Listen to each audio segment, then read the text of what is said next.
하나님 말씀 로마서 8장 26절과 27절 두 절을 함께 합독하십니다. 다 같이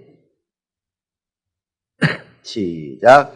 이와 같이 성령도 우리 연약함을 도우시나니 우리가 마땅히 빌 바를 알지 못하나 오직 성령이 말할 수 없는 탄식으로 우리를 위하여 친히 간구하시느니라. 마음을 감찰하시는 이가 성령의 생각을 아시나니 이는 성령이 하나님의 뜻대로 성도를 위하여 간구하심이니라. 아멘. 방언, 회개를 위한 은사. 우리 설교 제목부터 설교 요약을 우리 한 목소리 한번 읽읍시다. 시작. 방언, 회개를 위한 은사. 하나님은 긍휼이시다. 그가 예수 그리스도를 보내심은 사람을 심판케 하려 하심이 아니요 구원을 이루려 하심이니 천사는 천한 그릇으로 지으셨으나 사람은 긍휼의 그릇으로 삼으셨습니다. 회개의 시작은 죄를 깨달음이니 율법은 범법함으로 인하여 주신 것이니 죄를 깨닫게 하고자 주신 것이다. 물로 침례를 받은 자는 또한 성령으로 침례를 받을지니 성령도 침례 요한과 함께 우리 연약함을 도우시나니 예수의 심정으로 간구하신다. 침례 요한의 외침을 듣자 스스로를 의롭게 여기지 말고 자기의 죄를 겸손히 돌아보자. 성령의 첫 은사를 알자. 우리는 마땅히 빌 바를 알지 못하나 성령의 말할 수 없는 탄식을 알아야 한다. 침례 요한의 침례를 받은 자마다 또한 성령의 침례를 받을지니 이는 진리로 나아가는 첩경이 됨이다. 예수 제자는 물과 성령으로 침례를 받아 도무지 죄와 상관없는 자이다. 아멘. 하나님은 긍휼이시다. 세 번 하십시다. 하나님은 긍휼이시다. 하나님은 긍휼이시다. 하나님은 긍휼이시다. 하나님은 긍휼히 여기시는 분이십니다. 그러나 그가 아무나 긍휼히 여기지 아니하시고 그는 모든 그의 지으신 만물 가운데 오직 사람에게만을 긍휼히 여겨주시는 분이십니다. 불쌍히 여긴다는 말하고 긍휼히 여긴다는 말이 다소의 차이점이 좀 있는데요.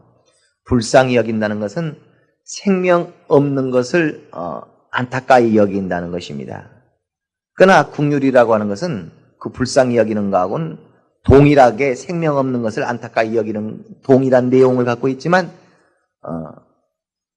피할 수 없는 그 뒤로 미룰 수 없는 그런 의미를 가지고 있습니다. 그래, 옛날에는 용산역 앞에 보면 그 육교가 하나 있어요. 육교를 제가 자주 그 용산역 앞에 있는 육교를 지나갈 일이 있어서 자주 거기를 지나는데 거의 항상 요즘은 어쩐지 모르겠는데 항상 그 육교에 위에 가게 되면 이 거지가 항상 그 육교 맨 위에서 이렇게 엎드려 있습니다. 이게 조금만 바꾸지 않아 놓고서. 근데 어떤 사람이 거지가 이렇게 적선하시오 구걸을 하면서 동전바구니 앞에다 놓고 그러고 있으니까 불쌍하다 해. 그래가지고 지나가다가 동전도 넣어주고 1,000원짜리 지폐도 하나 넣어주고 하고 그러니까 아유 불쌍하다. 몸도 이렇게 성치 못하고 아이고 이 추운 날씨에 옷도 저렇게 입어가지고 아이고 불쌍하다.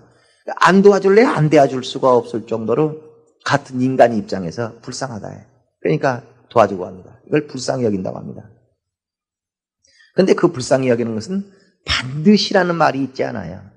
반드시 그를 생명이 없는 그 자에 대하여 반드시 도와주거나 뒤로 미룰 수 없거나 그러지 않습니다. 저도 한번 굉장히 가슴 아픈 적이 있는데 그 용산역 앞에 지나가면서 용산 그 육교 앞에 지나가면서 저는 굉장히 성격이 내성적인 사람이라 1,000원짜리 한 장을 좀 주고 싶은데 벌써 한 30년 전 이야기입니다. 거의 30년 가까이 된 이야기인데 그걸 마음속으로는 손에서 주머니에서 1,000원짜리 한 장을 꼬무락꼬무락 그 사람 주고 싶어서 꼬무락꼬무락 주머니에서 하면서 사람들이 보고 있는데 그냥 내가 그걸 거기다 넣어주는 건 좋은데 넣어주고는 또 사람들이 날 쳐다볼 것 같고 사람이 내성적이가지고요. 그걸 못 줬어요. 그걸 못 주고서 그게 며칠을 가도록 가슴에 남아가지고 바보 그걸 주고 와야 되는데 그 사람 참 내가 줬으면은 밥에도 좀 어떻게 좀 해결했을 텐데 그걸 못 주고 온 것이 가슴에 이렇게 남아가지고 계속 그냥 멸만 동안 남아가지고 괴로움을 당한 적이 있습니다. 그러니까 불쌍하게 여겨져서 그걸 도와주고 싶지만 사람이 조금 도와준 걸 뒤로 밀어버릴 수도 있고 또 여러 가지 이유로 인하여 꼭 반드시 도와주지는 아니할 수도 있을 정도로 그가 생명이 없는 것을 안타깝게 여기는 그걸 뭐라 그래요? 불쌍히 여긴다고 한다. 불쌍히 여겨. 그럼 불쌍히 여기는 마음이 내 안에 있다. 그런데 국률이라고 하는 것은 뭐냐? 아주 용산 그 지하 그 육교를 지나가는데 도대체 6개월 전에 집 나갔던 이놈의 자식이 내 아들놈이 어디가 있는지 모르는데 우연히 그냥 찾아다니다가 6개월 지나갔는데 이놈이 어디서 많이 보던 놈이 한 푼 줍쇼 사고 있는데 보니까 내 아들놈이야. 이거 가만 놔둘 수 있어요 없어요? 이놈아 네가 웬일이냐, 네가 집 나가지고 이게 무슨 짓이냐, 빨리 일어나라 이놈아 하면서 울고불고 난리 날 것입니다. 불쌍한 거지 말고 울고불고 끌어안고 그냥 뒹굴고 그럴 일은 없겠지만 아니 6개월 전에 집 나간 자기 아들이 집 나가지고 먹을 것 없으니까 용산 육교 위에서 거짓골 다 돼가지고 그러고 있으면 가만 놔둘 수 있어요? 눈물이 쏟아지면서 이놈아 이게 웬일이냐고 하면서 빨리 가자, 밥은 먹었냐, 밥 먹으러 가자고. 이건 1,000원짜리 한 장 지어주고 오는 문제가 아니다. 아주 심각해져 버리는 겁니다. 이같이 불쌍히 여기되 내 피부치의 생명 없음을 불쌍히 여기는 것, 그걸 뭐라고 그래요? 궁율. 그래서 궁율이라고 하는 그 한자어 속에도 피혈자가 들어가 있어요. 내 핏줄이 생명이 없어서 어떤 어려움을 당하고 있을 때 그를 그 생명 없음을 안타깝게 여겨서 그를 돕고자 하는 마음이 일어나는 그걸 뭐라고 그래요? 궁율이라고 한다. 하나님은 그가 수많은 만물을 지으셨지만 그 모든 만물이 하나님 앞에 생명을 얻을 수밖에 없는 그런 존재들입니다. 꽃 한 송이도 하나님 앞에 생명 얻지 못하면 그런 죽습니다. 새 한 마리도 하나님으로부터 생명 얻지 못하면 그런 죽습니다. 그렇기 때문에 하나님은 그 생명 없는 자들에 대하여 생명을 주시는 분으로서 대단히 그들을 불쌍히 여기시다. 꽃 한 송이에다도 그분은 애착과 불쌍히 여김을 갖습니다. 그러나 그보다 더 마태복음 6장에도 꽃보다 너희는 더 귀하다. 하늘 나는 새보다 너희는 더 귀하다라고 말하는 것은 그 귀하다라는 의미가 무엇과 연결되어 있다고 그랬어요? 생명.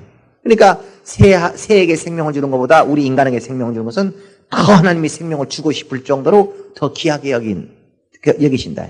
그 이유가 바로 꽃이나 새들은 무엇이 아니기 때문에 영적 존재가 아니라 천사와 사람은 영적 존재다. 그러니까 똑같은 고기 한 건도 돼지고기 한 건하고 소고기 한 건하고 그 값어치가 다른 것처럼 사람하고 개 한 마리하고 둘 중에 하나가 반드시 죽어야 된다면 누구를 죽여야 되겠어요? 개 한 마리 죽이고 사람 하나를 살려야 됩니다. 왜? 똑같은 생명인데 왜 누구를 죽이고 누구는 더 죽일 수밖에 없고 누구는 못 죽일 수가 없는가? 생명의 가치가 다르다 그 말이에요. 그래서 하나님은 생명을 주시되 기이 여기는 자와 천히 여기는 자가 있는데 그가 지으신 두 영적 존재가 사람과 천사입니다. 그 천사도 한 영혼이요 사람도 한 영혼이기 때문에 천사 하나가 죽는 거하고 사람 하나가 죽는 것은 이건 대단히 어려운 문제입니다. 사람이 그 생명이 죽는다는 문제에 있어서. 그러나 하나님께서 천사가 생명이 없어서 대단히 힘들어할 때 그에게 긍휼을 베풀지 않는다. 그를 불쌍하게 볼 줄은 모르고 안타깝게 여길 수도 있지만 천사에 대해서는 긍휼히 여기질 않습니다.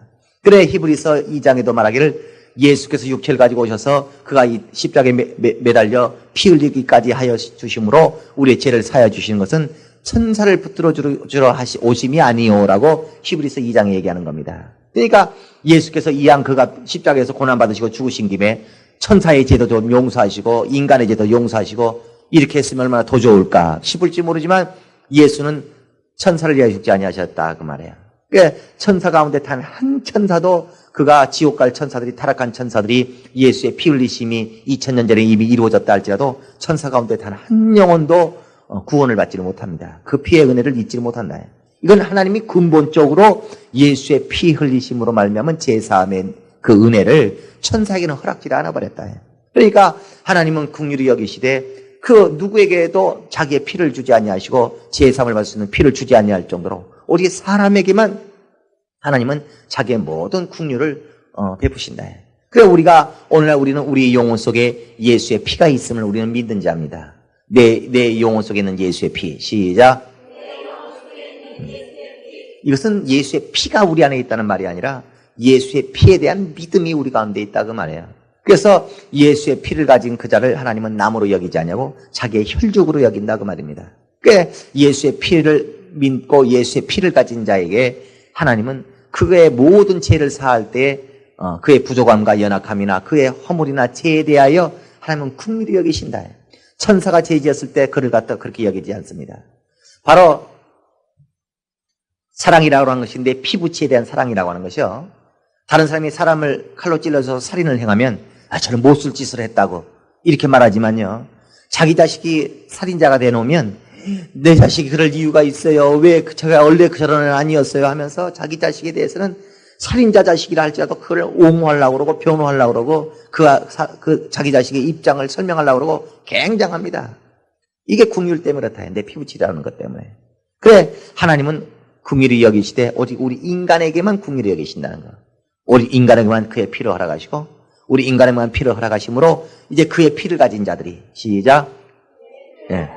하나님의 피, 예수의 피를 가진 자들이 어떤 죄와 허물이 있다 할지라도 어떤 부족함과 연약함이 있다 할지라도 다른 어떤 피조된 존재의 연약함과 부족함과 달리 취급하시고 다른 피조된 어떤 존재의 죄와 허물과는 달리 취급을 하실 정도로 하나님은 사람에게만 긍휼을 베푸시는 분이시다.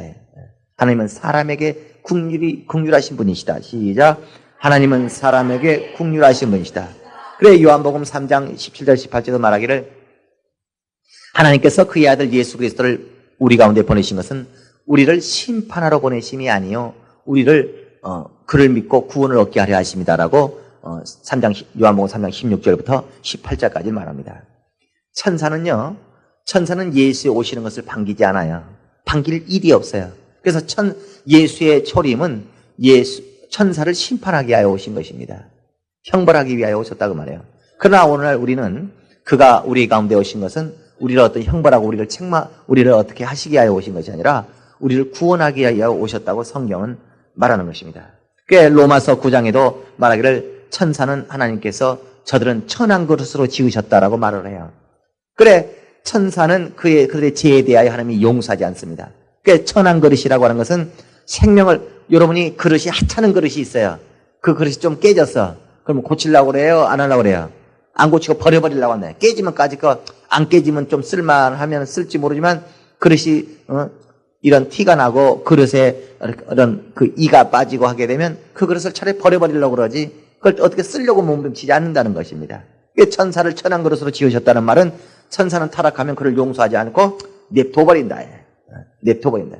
그러나 사람은 하나님이 귀한 그릇으로 지으시고 긍휼의 그릇으로 지었다고 로마서 9장 21절부터 23절까지 25절까지 계속해서 얘기하는 것입니다. 그러니까 하나님은 우리 인간을 어떻게든지 죄를 짓고 허물이 있고 연약하고 부족함이 있는 자에 대해서 어떻게든지 형벌하려고 하시지 아니하시고 어떻게 하려고 그러겠어요? 회개시켜서 어떻게든지 회개시켜서 형벌을 안 하시려고 자꾸 하신다. 그래서 하나님은 우리 부모가요, 엄마가 아이가 잘못했어.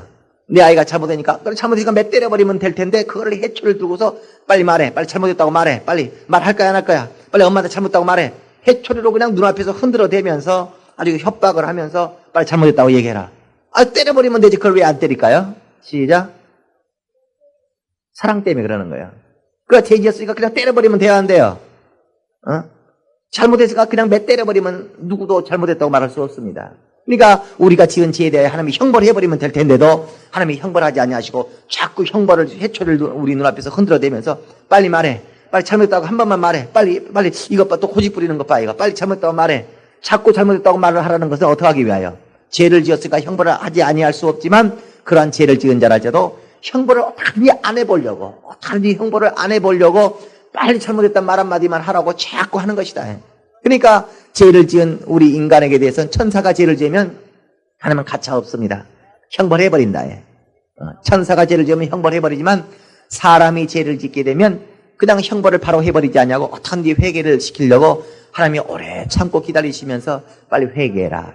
그러니까 하나님은 우리 죄 지은 자에게 죄와 허물을 가진 자, 연약하고 부족한 자에게 어떻게든지 회개를 시키기 위하여 회개하도록 하기 위한 하나님의 노력. 시작. 회개를 하려고 하는 하나님의 노력이라는 것이 있을까요? 없을까요? 하나님은 우리 인간을 긍휼히 여기신다. 그의 긍휼히 여기심으로 인하여 우리가 죄 지으면 용서도 하지만, 우리가 죄 지은 것을 용서하지만, 죄 지으면 무조건 용서해요. 조건이 있어요. 무슨 조건이 있어요? 회개하면 용서한다.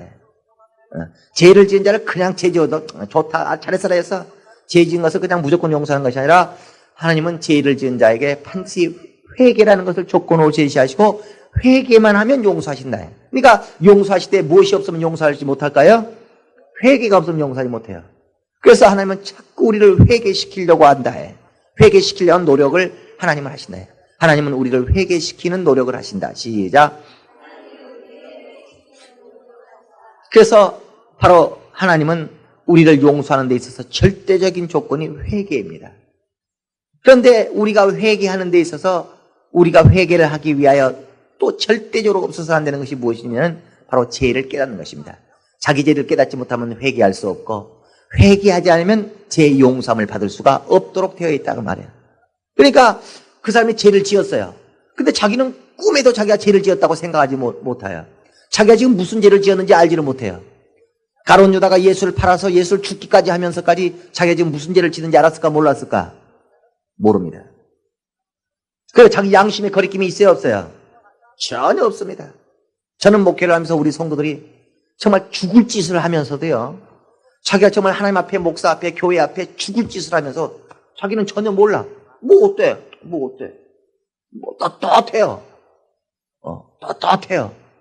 자기가 지금 무슨 짓을 하는지 모르는 겁니다. 왜 그럴까요? 아니, 죄를 지으면서 왜 이렇게 떳떳하고, 죄를 지으면서 왜 이렇게 당당하고, 죄를 지으면서 왜 이렇게 양심에 꺼림도 없고, 왜 그럴까요? 자기가 지금 죄를 짓고 있는지 모르니 자기가 지금 무슨 짓을 하고 있는지 모르는 겁니다. 자기가 지금 하는 이런 말이, 자기가 하는 이런 행동이 하나님 앞에, 교회 앞에, 목사 앞에서 어떻게 죄가 되는지를 전혀 모르는 거예요. 그러니까 죄를 지으면서 당당하고 죄를 지으면서 뭐 끄떡도 안 씁니다. 오히려 더 열심히 꼭 자기가 하는 일이 그 굉장한 줄로 알고. 그러니까 베드로가 예수 앞에 자기 깐에는 예수를 위한답시고, 자기 깐에는 예수를 위한답시고 죽지 마옵소서, 그런 일이 당신에게 이루어지지 아니하리이다. 그때 예수는 사탄아 물러가라, 그걸 사탄이라고 했어요. 이 사람은 대단히 혼동스러웠을 것입니다. 아니, 내 깐에는 예수를 위하여 하는데 왜 나를 사탄이라고 하는가? 오늘날 사람들이 자기 깐에는 자기 영혼을 위한 줄 알고 하는 것이 오히려 자기 영혼을 망하게 하는 자들이 얼마나 많으며, 오늘 자기 깐에는 내가 다 교회를 위하여, 내가 다 교회예요, 내가 다 하나님 위해서, 다 하나님 위해서. 자기는 하나님 위해서 한다고 하는데 하나님이, 그건 자기 생각이지, 하나님은 네가 나를 죽이는구나, 네가 나를 대적하는구나, 네가 나를 멸시하는구나. 무슨 말씀입니까? 내가 왜 하나님을 멸시합니까? 무슨 말씀입니까? 내가 왜 하나님을 대적합니까? 자기는 하나님을 위한답시고 하고 있는데 하나님은 그한테 대적을 받고 있고, 자기는 교회를 위한다고 하는데 그것이 오히려 교회를 망치고 있는, 그러나 자기 당사자는 꿈에도 자기가 무슨 짓을 하고 있는지를 모르는 그런 일이 있을까요? 없을까요? 수없이. 왜 이런 일이 발생할까요? 마귀가 속이기 때문에. 시작. 그러니까 자기 깐에는 그렇게 하는 것이 신앙생활 잘하고 있는 건 줄 아는데 그것 사실은 자기 영혼을 망하게 하고 있는. 그러니까 그 열심히 있으면 있을수록 점점 자기 영혼을 자기는 죽이고 있는 겁니다. 점점 자기의 신앙의 생활은 굳어져가 버리는 거야. 더 굳어가버리고. 그러나 그가 그렇게 하는 것이 신앙생활 잘하는 건 줄 알았더니 하나님 입장에서 이렇게 보니까 그건 자기 영혼을 망하고 하는 것이다. 근데 자기는 뭐가 뭔지를 모르니까. 그러니까 구약에 있는 바리새인들이 침례 요한이 와서요, 침례 요한이 요단강에서 침례를 베풀었습니다. 그가 침례 요한이 요단강에서 침례를 베풀면서 소리 질렀습니다. 메타노이테, 회개하라 막 부르짖었습니다. 이 회개하라고 하는 것은 너의 죄를 돌이키라, 너의 죄를 깨닫고 너의 죄를 멈추라. 시작. 그런데 그 사람들은 자기가 죄를 지은지도 모르고 자기가 지금 하고 있는 것이 지금 죄를 행하고 있는 건지를 모르고 더 열심히 막 하나님 앞에 하고 있다. 그러나 그들이 죄를 짓고 있으면서 자기는 지금 죄를 짓고 있다고는 상상을 하지 못하고 오히려 자기는 하나님 앞에 굉장히 열심히 잘하고 있다고 생각하고서 하고 있는 자 옆에 침례 요한이고 회개하라라고 애친 것입니다. 그러니까 그 사람들이 도대체 자기가 뭘 잘못하고 있는지를 모르고 있다가 침례 요한을 보고 그들이 내가 이런 잘못이 있었구나. 침례 요한을 비추어 보니까 예수를 신앙의 기준으로 보게 되면 오늘날 기독교인들이 얼마나 자기의 신앙생활에 죄를 짓고 있는지 모릅니다. 근데 예수 딱 제껴놔버리고 이 성경 안에서 예수를 찾지 못합니다. 이 안에서 예수를 찾지 못하고 자기 생각으로 자기 생각에 이렇게 하면 신앙생활 잘하는 것이고, 자기 생각에 이렇게 하면 내가 내 영혼을 위한 것이고, 다 추측이고 생각이고, 또 저 집사가 저렇게 하니까 나도 이렇게 하고, 오늘날 교회들이 다 이런 식으로 하고 있으니까 나도 이런 식으로 하고, 뭔가 오늘날 교회들이 하는 식으로 쫓아가고, 저 사람의 신앙생활 하는 식으로 쫓아가고, 자기 생각에 이렇게 하면 교회를 위하는 것인 것 같고, 자기 생각에 이렇게 하면 신앙생활을 굉장히 열심히 하는 것 같고, 다 이런 식이지. 성경의 신앙생활을 어떻게 하라고 했느냐? 성경의 예배를 어떻게 드리라고 했느냐? 성경의 기도를 어떻게 하라고 했느냐? 성경의 예수는 전도를 어떻게 했느냐? 성경의 예수는 어떤 모습으로 신앙생활을 했느냐? 그건 모릅니다. 알려고 하지를 않습니다. 그러니까 예수 딱 제껴놓고 성경 딱 덮어놓고 그저 오늘날 종교와 자기 생각, 교리와 신학으로 뚫뚫뚫 뭉쳐서 가고 있다. 온통 사람들의 생각으로. 그래서 내 생각으로는 다 자기 생각을 어떤 잣대 삼가서 자기 생각을 가지고 다 판단하고 자기 생각을 가지고 자기의 신앙생활의 길을 나가지 성경을 배우지 않습니다. 성경은 어떤 길로 가라고 했는가 그걸 궁금해하지 않습니다. 찾으려고 하지 않습니다. 그러니까 각기 제 길로 열심히 살아가는 거예요. 예수를 믿어도 각기 제 길로 열심히 믿는 것입니다. 성경과 전혀 상관없는. 그러니까 바리새인들이 침례 요한이 왔을 때 바리새인들이 그들은 율법을 굉장히 지키고 있는 자들이었어요. 아주 하나님의 말씀이라면 순종하고 하나님의 말씀은 순종하고 그래서 자기가 의인이라고 여길까 죄인이라고 여길까? 의인이라고 여깁니다. 근데 하나님은 그를 의인으로 취급하지 않는다. 바리새인들 독사의 자식이라고 예수는 말해버리고 그 바리새인들에 대하여 너희가 나를 죽이는 자라고 하나님은 그렇게 취급을 하신다. 그런데 바리새인들은 꿈에도 자기들이 하나님을 죽이고 있다거나 자기들이 독사의 자식이라거나 자기들이 하나님의 일을 망치고 있는 자리라고 바리새인들은 꿈에도 자기를 생각하지 않고 있는 겁니다. 그러니까 그들이 지금 자기를 죄를 짓고도 뭘 깨닫지 못하고 있어요? 자기 죄를 깨닫지 못하고 있어요. 하나님 앞에 내 죄를 용서해서 마땅히 자기들이 내 죄를 용서해달라고 빌어야 될 거 아닙니까? 그들이 죄를 짓고 있으니까. 당연히 자기들이 하나님 앞에 큰 죄를 짓고 있으니까 내 죄를 용서해달라고 마땅히 그렇게 빌어야 될 거 아닙니까? 그러나 그들이 아니 죄를 짓고 나니까 뭐가 오겠어요? 형벌이 올 것이다. 아직 하나님이 오래 참고 있어서 형벌이 오지 않고 있어서 그렇지 그가 죄를 짓고 형벌을 안 받을 형벌을 피할 수 있는 길이 있어요 없어요? 절대로 없다는 거. 하나님 앞에 죄를 짓고 사람 앞에 죄를 짓고 그 형벌을 피할 길이 절대로 없다는 거. 반드시 그 죄에 대한 형벌은 피할 수 없이 자기가 당할 수밖에 없다. 그러니까 그 형벌을 받지 않게 해서 자기가 막 빌어야 될 거 아닙니까? 나를 한 번만 용서해달라고 마땅히 빌어야 될 것이 아닙니까? 그러나 이스라엘이 하나님 앞에서 자기들이 무슨 죄를 짓고 있는지를 도무지 깨닫지를 못해가지고 그들은 하나님 앞에 용서해달라고를 엄두를 내지 못하고 하나님 앞에 용서해달라고 말을 못하고 있었다. 그러니까 하나님이 그 이스라엘로 그냥 형벌을 내려버리면 될 텐데 형벌하지 아니하시고 누구를 보내셔요? 침례 요한을 보낸 겁니다. 그 침례 요한을 보내서 회개해라. 그들에게 뭘 깨닫도록? 바로 자기 죄를 깨닫도록. 그러니까 진리신 예수가 오기 전에 율법을 주신 것은 갈라디아서 3장 19절에 율법을 왜 줬다고요? 범법함으로 인하여 주신 것이다. 로마서 3장 20절에 율법을 주신 것은 죄를 깨닫기 위하여 주신 것이다. 그러니까 율법을 순종하여 지키라고 주신 거예요. 진리를 받아들이기 이전에 그들의 죄가 어떤 죄를 갖고 있는 걸 깨닫게 하게 해준 거예요. 죄를 깨닫게 하려고. 그러니까 하나님이 우리를 용서도 하시지만 옳은 길로 인도도 하시지만 하나님이 하시는 일 중에 우리를 사랑하사 우리를 위하여 하시는 하나님의 일들 중에 우리를 회개하기 위하여 우리를 회개하게 만들려는 하나님의 노력이 있을까요 없을까요? 이게 있다. 그러니까 우리를 용서하기 위하여 예수를 보내서 피 흘리게 하셨죠. 우리를 인도하시기 위하여 예수를 통하여 진리의 말씀을 보내주셨죠. 그러니까 진리의 말씀으로 우리를 인도하시기도 하시지만 예수의 피로 우리 죄를 용서도 하시지만 그 우리의 죄를 용서시키기 위하여 우리에게 회개시키려고는 하나님의 노력이 있으시다. 그래서 회개하는 그 일을 감당하도록 누구를 사용하셨어요? 침례 요한을 사용했다고 말입니다. 그러니까 침례 요한을 통해서 침례 요한을 하나님께서 보내셨을 때 인간들이 이스라엘에게 보냈을 때 뭔가 침례 요한을 통하여 이루어져야 될 일을 있을까요 없을까요? 그게 바로 우리의 죄를 깨닫는 것이다. 그런데 마땅히 내가 죄인이구나. 시작. 이걸 깨닫고서 하나님 내가 죄인입니다. 나를 용서하소서 라고 이렇게 해야지 용서를 해줄 텐데 용서해 주려고 예수의 피를 준비해 놓고 예수를 보내시려고 준비를 해놨지만 도무지 저들이 자기 죄를 깨닫지 못하니까 침례 요한을 보내서 바로 요단강에서 무슨 침례를 받게 했어요? 회개 침례. 시작. 회개 침례를 받게 한 것이다. 그러니까 침례 요한 앞에 침례를 받으러 나가는 자마다 다 무엇을 고백하며 나가는 거예요? 나는 죄인입니다. 그러니까 지금 자기가 죄인이라는 것을 고백하는 침례를 받은 것입니다. 이게 침례 요한이 요단강에서 물로 행한 침례였어요. 물 침례. 시작. 그러니까 그들이 물 침례를 받았을 때는 다 하나같이 무슨 의미로 침례를 받았겠어요? 자기가 죄인이라는 것을 회개하는 마음으로. 그 자기 죄를 발견한 자만이 침례 요한에게 침례를 받았다. 그래서 침례 요한이 와서 메타노이테 하면서 그들을 깨닫게 하는 건 뭐였어요? 너의 죄를 발견하라. 그래서 자기 죄를 깨닫도록, 나의 자기 깨닫도록. 율법을 줬는데도 깨닫지 못하는 그들에게 그 죄를, 자기 죄를 시인하도록 그렇게 했다고 말입니다. 그러니까 침례 요한이 아니면 자기가 죄인이라고 시인을 해야 하네요. 안 한다고 말입니다.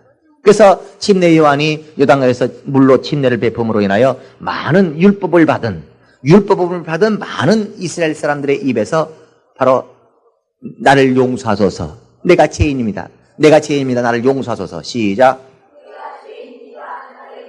이 말이 침례 요한으로 말미암아 이스라엘 모든 백성들에게 나오도록 내가 죄인입니다. 나를 용서하소서라는 이 말이 마땅히 정말 형벌받기 싫으면 마땅히 필요해야 돼. 자기가 죄를 짓고서 형벌을 받기 싫다면 마땅히 필요해야 될 이 말이 나와야지만이 하나님이 그를 용서하실 수 있다고 말입니다. 그런데 그가 내 자기 죄를 깨닫지를 못하고 내가 잘못했나이다 용서해줘서 이 말이 나와야 될 텐데 이 말을 안 하니까 침례 요한을 통하여 뭘 주도록? 회개의 침례를 주도록 한 것이다 그 말이에요. 그런데 침례 요한을 통하여 받은 것은 그들이 받은 법 자체가 자기 죄를 깨달을 수 있도록 받은 것이 뭐였어요? 율법이었어요. 그러니까 자기 율법으로 자기 죄를 깨달은 것은 무엇을 깨닫는지 아십니까? 불순종의 죄. 시작. 자기가 불순종한 것에 대하여 자기 육체의 그 불순종한 것에 대하여 그 죄를 깨닫는다. 율법으로는. 율법은 무슨 법이라고요? 죄를 깨닫게 하는 법인데 율법으로 깨달을 수 있는 법은 율법으로 깨닫는 죄는 뭐라고요? 자기 육체의 불순종에 관한 것에 대하여 깨닫는 것이다. 그래서 율법을 받은 자들이 자기 죄를 시인하지 못하고 깨닫지 못하니까 침례 요한을 통하여 그걸 시인하도록 만든 것입니다. 그러니까 침례 요한에게 물로 침례를 받았다는 것은 자기의 죄를 깨닫고 자기 죄를 시인하고 용서를 구하는 침례였다 그 말입니다.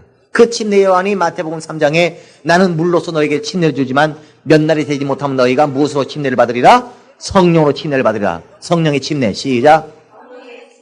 그러니까 바로 침례 요한이 하는 일이 무엇이었느냐? 자기가 죄를 지어놓고도 자기 죄를 보지 못함으로 자기를 죄인으로 여기지 아니하고 하나님은 용서하시려고 기다리고 있는데 나를 용서해줘서 형벌을 받기 싫으면 마땅히 자기를 용서해달라고 자기 죄인이라고 빌어야 될 텐데 그걸 빌지 않는 자들에게 침례 요한이 보내서 물침례를 줌으로 인하여 그들의 입에서 비로소 자기를 죄인이라 시인하고 비로소 내 죄를 용서해달라고 빌도록 하나님이 만드셨다. 그 침례 요한이 그러한 물침례를 주면서 말하기를 나는 너에게 물로 침례를 주지만 몇 날이 되지 못해서 성령이 오시면 성령이 너를 침례해 줄 것이다 라고 말했어요. 왜 예수가 성령에 관하여 말하지 아니하고 왜 침례 요한이 성령의 침례에 관해서 말했느냐? 성령이 오셔서 자기는 물로 침례를 주지만 성령이 오시면 성령이 그를 침례를 줄 때 성령이 임한다는 말이 아닙니다. 나는 너에게 물로 침례를 주지만 좀 있으면 너희가 성령을 받을 것이다. 그런 말이 아니고 성령이 오시면 뭘 한다고요? 너희를 침례해 줄 것이다 그랬어요. 침례 요한이 알고 있는 침례가 뭐예요? 제3의 침례입니다. 그러면서 나는 물로 침례를 주지만 좀 있으면 너희가 성령이 또한 너희를 침례를 줄 것이다 라고 말을 했어요. 성령으로 침례가. 그러면 침례 요한의 머릿속에 성령이 오셔서 주는 침례는 최소한 침례 요한이 알기로 무슨 침례였겠어요? 죄와 관련된 침례입니다. 나는 너희들이 죄를 범하고 있으면서도 자기 죄를 깨닫지를 못하고 자기 죄를 자기가 죄인이라는 걸 알지도 못하고 내 죄를 용서하려고 마땅히 빌지도 아니하고 있는 너희들에게 물로 침례를 주어서 너희의 죄의 해결을 유도시키고 있다. 무슨 말인지 알겠습니까? 그런데 내가 이런 사역을 하는 것처럼 하나님의 보내심을 받아 너희를 용서받도록 하기 위하여 이런 물로서 너희를 침례 줌으로 너희를 회개케 하는 이런 사역을 하는 것처럼 나와 똑같은 사역을 성령이 오셔서 너희에게 할 것이다. 그래서 요한복음 16장 9절에 성령이 오시면 너희를 책망할 것인데 첫 번째는 죄에 대하여 의에 대하여 심판에 대하여 너희를 책망할 것이다. 그래서 죄에 대하여는 너희가 나를 믿지 아니함이요. 이걸 누구에 의해서 알게 된다고요? 성령에 의해서 알게 될 것이다.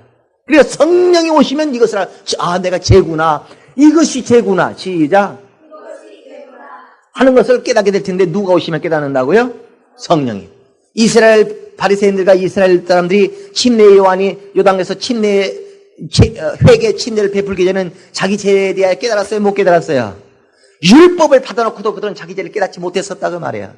그런데 누구 덕분에 하나님께서 보내신 누구 덕분에 그들이 자기 죄를 깨닫고 그들이 비로소 내 죄를 용서해달라고 했어요? 침례 요한의 물침례를 통하여서. 그와 똑같이 침례 요한이 그렇게 했던 것처럼 성령이 오시면 그 가지고 우리에게 침례를 베푸실 텐데 그가 성령이 받지 않은 자는 할 수 없는 은사요. 성령을 받은 자에게는 나타나는 은사라는 걸 알아도 은사라는 것을 하나님께서 우리에게 성령으로 은사를 주신 것을 우리를 어떻게 하기 위하여? 유익하게 하기 위함이다라고 고린도전서 12장에 말을 합니다. 그러니까 방언이라는 은사가 분명히 우리에게 없으면 모를까 그런 은사가 있다면 우리에게 어떤 유익이 되겠어요? 안 되겠어요? 유익이 될 텐데도 그 방언이라는 은사가 어떤 유익을 주는 은사인지를 도무지 사람들이 이해하지 못한다. 자, 로마서 8장 26절과 27절. 이와 같이 성령도 우리 연약함을 도우시나니. 성령이 우리 연약함을 돕는다고 하지 않고 뭐라고 돼 있어요? 성령도. 그러면 성령도 우리 연약함을 돕는다니까 우리 연약함을 도운 자가 또 있었다는 거예요? 없었다는 거예요? 있었다는 거예요. 그가 바로 침례 요한이에요. 그러니까 침례 요한도 우리 연약함을 돕지만 성령도 우리 연약함을 돕는다는 것입니다. 이 연약함이 무엇이냐면 베드로전서 3장 8절에 7절인가 8절에 보면 남편들아 너희 아내와 함께 동거하되 너희 아내들은 너희보다 더 연약한 그릇인 줄을 아는 이 지식을 가지고 너희 함께 동거하라. 이런 말이 있어요. 그러니까 여자가 남자보다 더 연약하다는 것은 누구 얘기냐면 하하가 아담보다 더 연약하다고 말입니다. 그래서 여자가 남자보다 힘이 없다는 그런 말이 아니에요. 그러니까 마귀가 아담을 칠 수 있어요? 하하를 칠 수 있어요? 아담을 치지 못하고 하하를 친다는 거. 이걸 뭐라고 그랬어요? 성경이? 연약하다. 누가 더 죄짓기 쉽다는 거예요? 여자가. 무슨 말인지 아시겠습니까? 그러니까 성경이 말하는 연약함이라고 하는 것은 힘이 없어 연약한 것을 말하는 것이 아니라 죄 앞에 무력하다. 죄 앞에. 그러니까 어떤 사람은 죄에 대해서 강해요. 그러면 그 사람이 마귀가 나를 죄짓게 하려고 해도 내가 죄를 안 지을 수 있을까 없을까? 안 지을 수 있어요. 근데 그가 마귀 앞에 연약해요. 그럼 마귀가 우리를 죄짓게 할 때 그가 죄짓지 않을 수 있는 힘이 연약한 자는 죄를 지어버린다고 말입니다. 그러니까 성경이 말하는 연약하다라는 말은 너희가 마음은 원이어도 육신이 연약하다. 이 말은 죄에 대하여 너희가 순종하지 못하고 불순종할 수밖에 없는 그런 상태를 뭐라고 그래요? 연약함이라 말하고 있어요. 그러니까 성령도 우리의 연약함을 도운다 할 때 이 연약함은 무엇과 상관되어 있는 것일까요? 죄와 상관되어 있는 것이라는 거. 그러니까 성령이 우리 연약함을 돕는 것이 아니라 성령도 우리 연약함을 돕는다는 것은 성령 이전에 우리의 연약함을 도운 자가 있었다는 거예요? 없었다는 거예요? 있었어요. 그건 누구예요? 침례 요한입니다. 그러니까 우리의 죄로 인하여 우리 연약함으로 말미암은 그 죄를 회개하는 데 있어서 침례 요한이 회개 침례를 물로 베풀므로 인하여 우리를 도왔었다. 근데 그것은 율법으로 말미암아 깨달을 수 있는 어떤 그런 죄의 성분이었어요. 그런데 성령이 오시면 죄에 대하여 너에게 깨닫게 하시고 죄에 대하여 너희를 책망해서 이것이 죄다 이것이지다고 우리가 책망하면 그것이 죄였습니까? 하고 우리가 무엇을 깨달을 수 있을까요? 죄에 대해서 깨닫게 된다고 합니다. 성령이 오셔서 막 책망을 하셔요. 죄에 대하여 책망을 해요. 죄에 대하여 책망을 해요. 네가 왜 그런 죄를 짓느냐? 네가 왜 그런 죄를 짓느냐? 너 왜 그렇게 죄 짓고 가만히 앉아있느냐? 성령이 죄에 대하여 우리를 막 책망한다. 그러면 우리가 아이고 성령이시여 이것이 죄였나이까? 이것이 죄였습니까? 하고 우리가 어떻게 할 수 있다? 깨달을 수 있다. 성령이 오시면 하는 일이 있어요. 그러니까 침례 요한이 우리에게 죄를 깨닫게 하기 위하여 물로 침례를 주었던 것처럼 나는 너에게 물로 침례를 주지만 몇 날이 되지 못해서 너희가 성령으로 너희가 침례를 받을 것이다. 그 성령으로 받는 침례는 성령이 너에게 임할 것이라는 것을 침례 요한이 말한 게 아닙니다. 성령이 임할 것이라는 것을 침례 요한이 말하고 싶은 것이 아니라 자기가 지금 그런 침례를 주는 것처럼 나는 너에게 물로 침례를 주지만 성령이 너희에게 성령으로 너희를 침례를 줄 것이다. 나는 이 물로서 너희의 죄를 깨닫게 해줄 거지만 성령이 너희의 죄를 깨닫는 침례를 줄 것이라는 것을 말하고 있는 것이다. 그런 말이에요.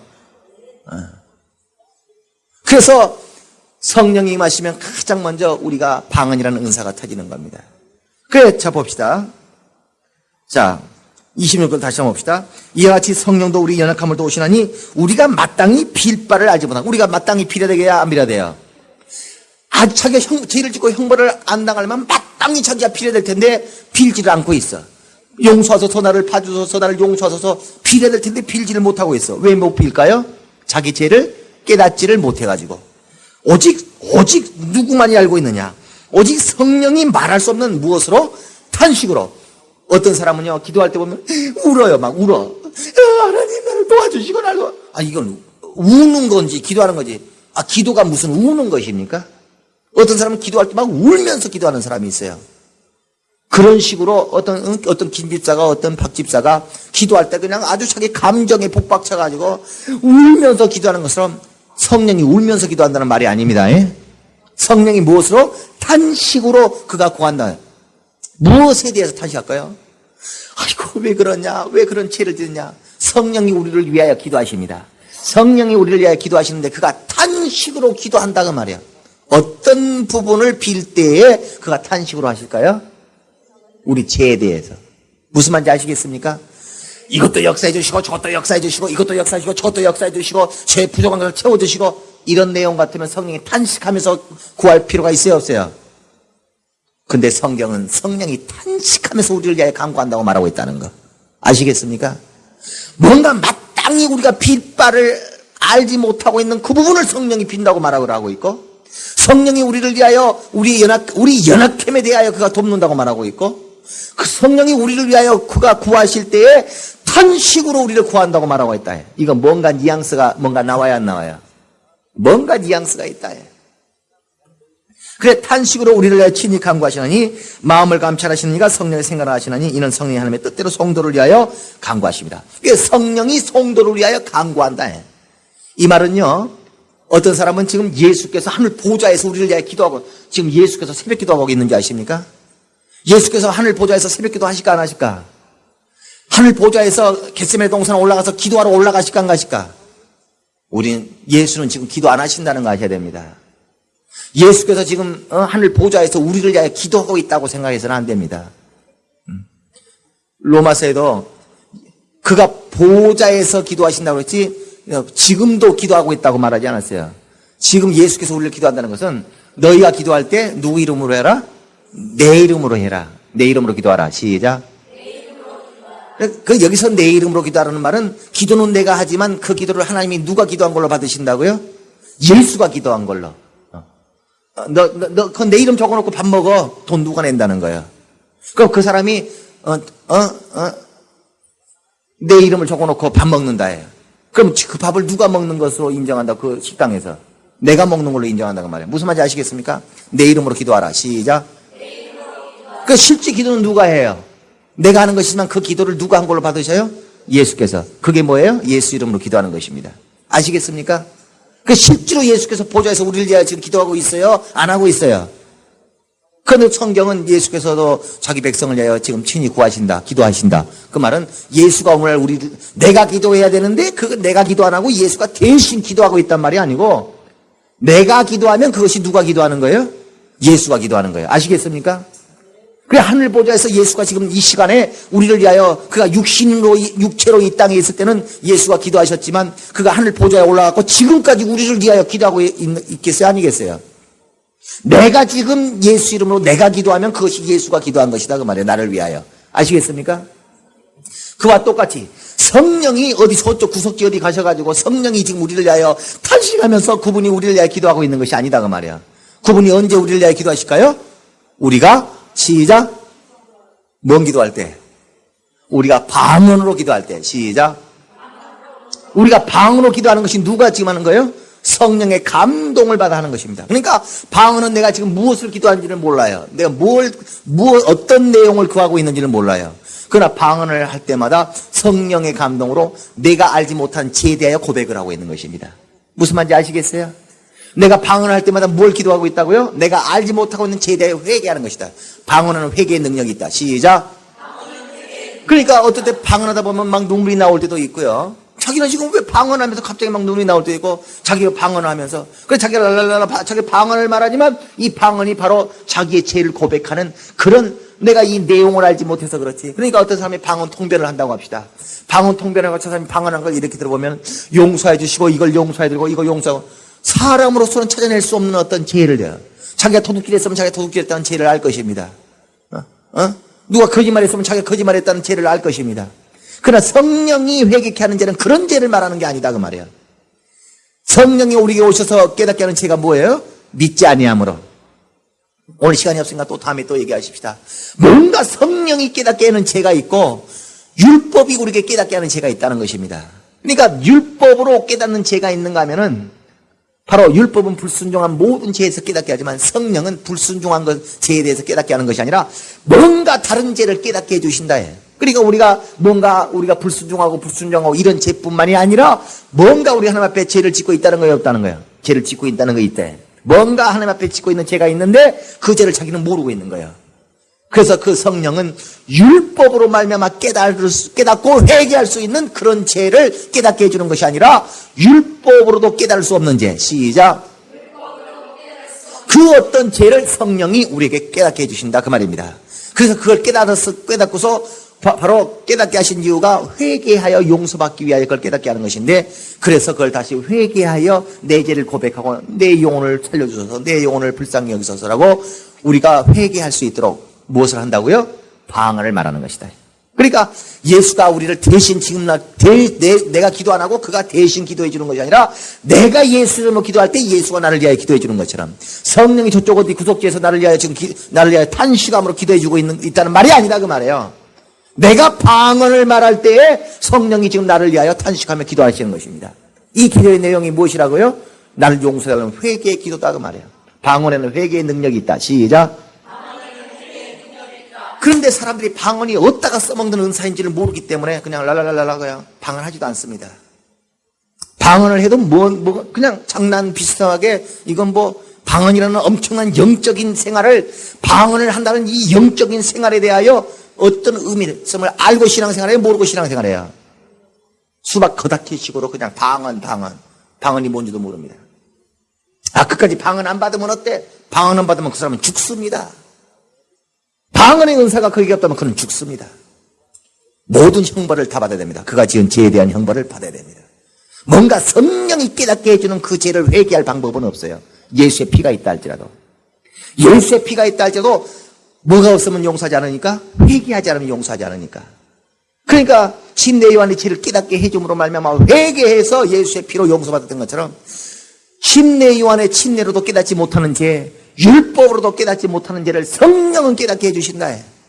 그래서 성령에 의하여 성령의 죄에 대하여 책망하시는 그 책망으로 인하여 죄를 깨달은 그것으로 그가 회개함으로 그 모든 죄의 형벌을 벗어날 수 있다는 걸 아셔야 됩니다. 근데 방언이 어디다 써먹는 은사인지 모르니까 방언 그까지 안 하면 좀 어때? 방언 좀 안 하면 어때? 방언 좀 안 받으면 어때? 그러면 그 사람 죽습니다. 죄사함을 이루지 못합니다. 성령의 책망으로 깨닫는 죄에 대해서만큼은 그가 회개할 수 없습니다.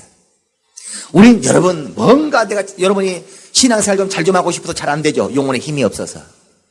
뭔가 삶 속에서 하나님의 역사가 자기 안 나타나죠. 뭔가 자기 믿음 생활을 잘하고 자기가 믿음 생활을 안 하려고 하는 것도 아닌데 믿음 생활을 잘하려고 하는데 잘 안 돼. 뭔가 좀 설교 한 번을 해도 담대함이 안 나와. 영감도 안 나와. 뭔가 오늘날 신앙생활이 영적으로 하신 거라 육신의 껍데기까지만 하고 있는 신앙생활 얼마나 많은 줄 아십니까? 절교생활. 그러니까 육적으로는 쓰임받아요. 영적으로는 쓰임받지 못합니다. 뭔가 영적인 영역으로 하나님께 쓰임받는 것이 아니라 그냥 육체의 능력으로 육체 껍데기가 쓰임받지 그의 믿음이 쓰임받거나 그의 영역이 쓰임받는 것이 아니다 그 말이에요. 그러니까 영적인 또 설교를 하려면 못해도 그냥 어떤 도덕과 윤리적인 그런 설교를 하면 할 수 있고 그저 뭔가 영역이 없다면 성령으로 말미암지 않는다면 도저히 할 수 없는 어떤 영적인 사역을 쓰임받지는 못합니다. 육신 껍데기로 쓰임받고 그냥 어떻게든 열심히 쫓아다니고 그런 것은 쓰임받을 수 있어도 뭔가 영역이 없으면 쓰임받을 수 없고 영감이 없으면 쓰임받을 수 없는 그런 데는 죽었다 깨나도 쓰임받지 못합니다. 오늘날 사람들이 그래요. 자기가 지금 하나님 앞에 쓰임받고 있다고 생각하지 자기가 지금 하나님 앞에 쓰임받지 못하고 있다고는 꿈에도 생각하지 못하는 겁니다. 자기 신앙생활을 굉장히 하고 있다고 생각하지 자기의 신앙생활이 그 껍데기일 수밖에 없다고 하는 영이신 하나님이 인정해 주지 않는 그런 종교 생활의 열심으로 신앙생활을 하고 있다고는 꿈에도 자기가 생각하지 못하고 있다. 육체는 번들해가지고 빛 좋은 개살과 같이 굉장히 신앙생활 열심히 하고 있는 것 같지만 하나님 앞에 그의 영적 상태는 전혀 무시당하고 있는 겁니다. 인정받지를 못하고 있는 겁니다. 오늘날 기독교가 그렇게 지금 어리석어가고 있다. 원수한테 다 속아가지고. 우린 성령의 은사, 방언이 회개라고 하는 묘한 기능을 갖고 있다는 거예요. 방언에는 회개의 기능이 있다. 시작. 그러므로 여러분이 작정을 하고 정말 방언 기도를 해보세요. 자기 영혼에 얼마나 힘이 생겨다니는가. 하나님과 나와의 관계가 굉장히 멀어져 있어. 기도를 해도 응답이 있기를 하는가. 뭔가 쓰임받고 싶어서 그가 날 써주시기를 하는가. 뭔가 뭔 일을 좀 하려고 해도 영혼에 힘이 생겨나지를 하는가. 뭔가 자기 영혼이 조주받은 것 같고 뭔가 자기 영혼이 하나님과 상당히 멀어져 있고 방언을 말하세요. 하나님과 나와의 관계가 굉장히 가까워집니다. 석 달을 작정해서라도 내가 석 달 동안 내가 방언을 말해라. 하루에 5시간씩 하리라. 하루에 2시간씩 하리라. 정말 방언이 뭔가 어떤 기능이 있는 성령의 은사라는 것을 깨달으시고 방언을 사용하시기를 예수 이름으로 축원합니다. 우리 시간 기도할 때 내가 영으로 기도하게 하소서. 내가 방언하여 방언으로 회개하게 하소서. 방언으로 내가 회개하게 하소서. 방언으로 내 죄를 깨닫고 방언으로 내가 내 죄를 회개하게 해달라고. 내 영혼이 깨끗해지도록, 내 영혼이 맑아지도록, 내 영혼이 맑도록 할 수 있는 방법은 방언입니다. 내 영혼이 깨끗해질 수 있는 방법은 방언입니다. 회개가 없이는 예수의 피가 우리에게 이루어지지가 않으니까 우리 다 같이 동성으로 내 평생의 방언을 은사로 사용할 줄 알게 해달라고 예수의 이름 부르고 동성으로 기도하십시다. 예수여, 하나님 우리 아버지여, 우리가 방언의 은사를 알고 사용할 수 있도록 우리 하나님 도우시고 역사해 주시옵소서. 우리가 방언의 은사를 알고 사용할 수 있도록 우리 하나님 아버지 도우시고 역사해 주시옵소서. 우리가 방언의 은사를 알고 사용할 수 있도록 우리 하나님 아버지 도우시고 역사해 주셔서 우리의 영혼의 죄를 우리가 제사 받을 수 있도록 우리의 영혼의 죄를 깨닫게 하여 주시고 우리가 알지 못했던 죄에 대하여 마땅히 빌바를 알지 못했던 것들을 우리가 깨닫게 하시고 이로써 우리가 방언하여 우리의 모든 죄를 고백하게 하시고 마땅히 우리 앞에 죄 용서를 구하는 자 될 수 있도록 우리 하나님 도우시고 역사해 주셔서 우리의 평생에 우리의 영혼을 맑게 하고 밝게 하며 우리의 영혼의 죄를 제사 받을 수 있도록 우리 하나님 아버지 도우시고 역사해 주시고 율법으로도 깨달을 수 없었던 죄를 침례로서 우리가 회개할 수 없었던 모든 회개를 성령의 방언으로 말미암아 회개하는 모든 자들 될 수 있도록 도와주사 우리의 영혼과 하나님과의 관계가 가까워져 갈 수 있도록 우리 하나님 도우시고 역사하여 주시옵소서. 하나님 아버지, 율법으로 깨달을 수 없었던 죄를 깨닫게 하여 주시옵소서. 침례 요한의 침례로도 우리가 신하지 못하고 고백하지 못하고 마땅히 빌바를 빌지 못했던 빌 수 없는 그것을 성령으로 말미암아 방언으로 우리가 회개하고 우리의 죄를 빌게 하여 주시옵소서. 그리하여 어두웠던 우리의 영혼이 맑아지게 하시고 멀어졌던 하나님과의 우리의 영혼과의 관계가 가까워져 갈 수 있도록 도와주시고 우리에게 참으로 약해져 갔던 영력이 살아나게 하시고 우리에게 가물가물했던 영감들이 솟아나게 하여 주셔서 우리가 육신의 껍데기로 종교 생활하는 자가 아니라 영이신 하나님 앞에 영적 세계 속에 영적 생활하며 영적으로 쓰임받고 영적인 일을 이루어가며 영적 사람들을 되게 하여 주시옵소서. 예수 이름 받들어 기도드리옵나이다.